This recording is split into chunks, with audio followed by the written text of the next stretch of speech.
Since he was a child, Sean Waters has loved every kind of animal, his mother said, but his favorites are turtles and tortoises. He keeps small turtles as pets in their Queens apartment, but he knows his mother would never approve of a large one. Hell, no, his mother, Amy Waters, said in a phone interview on Thursday. I would have a heart attack.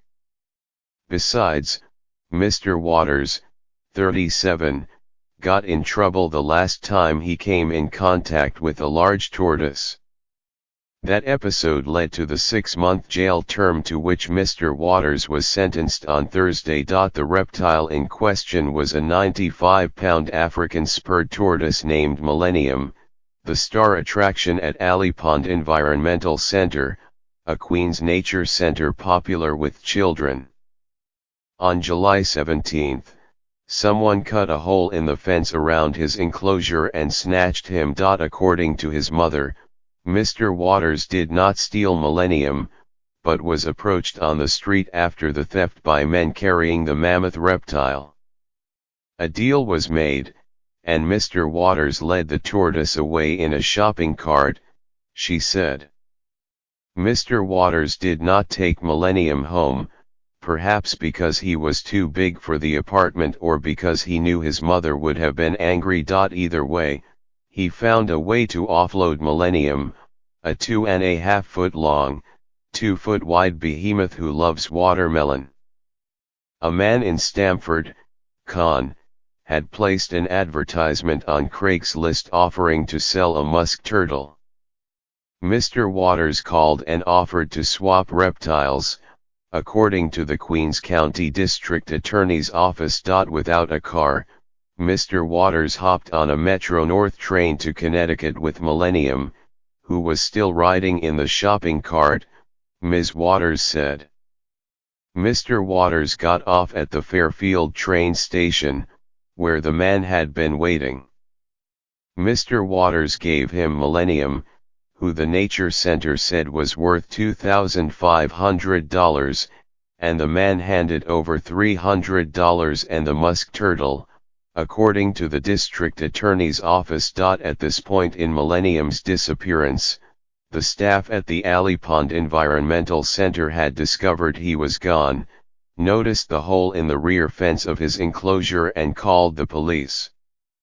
The news media picked up on the story. Who would steal a 90-pound tortoise?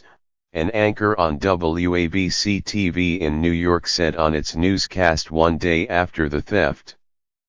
That is the question the police in Queens are trying to get to the bottom of today.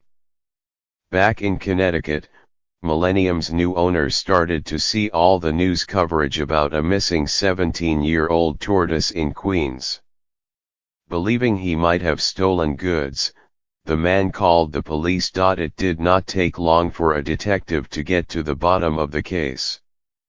The detective called the number of the man who responded to the Craigslist advertisement, and Mr. Waters answered, the authorities said. Mr. Waters told the officer he had traveled to Connecticut with the tortoise to trade him for a musk turtle. Millennium was returned to his home unharmed. Mr. Waters was charged with 5th-degree criminal possession, a misdemeanor, and he pleaded guilty last month. In the days leading up to his sentencing hearing on Tuesday, his mother said, her son tried to make the most of his free time.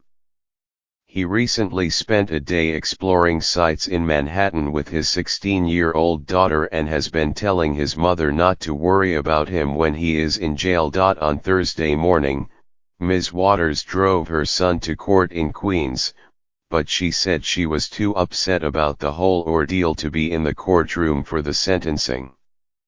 I know that Sean is going to be the laughingstock, Ms. Waters said. A judge sentenced him to 6 months in jail at Rikers Island.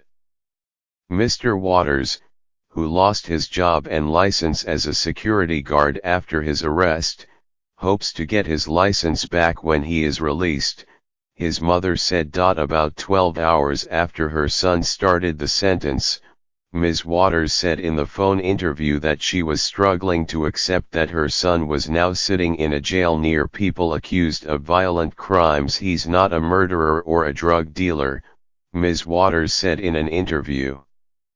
He's an animal lover. That's really his downfall.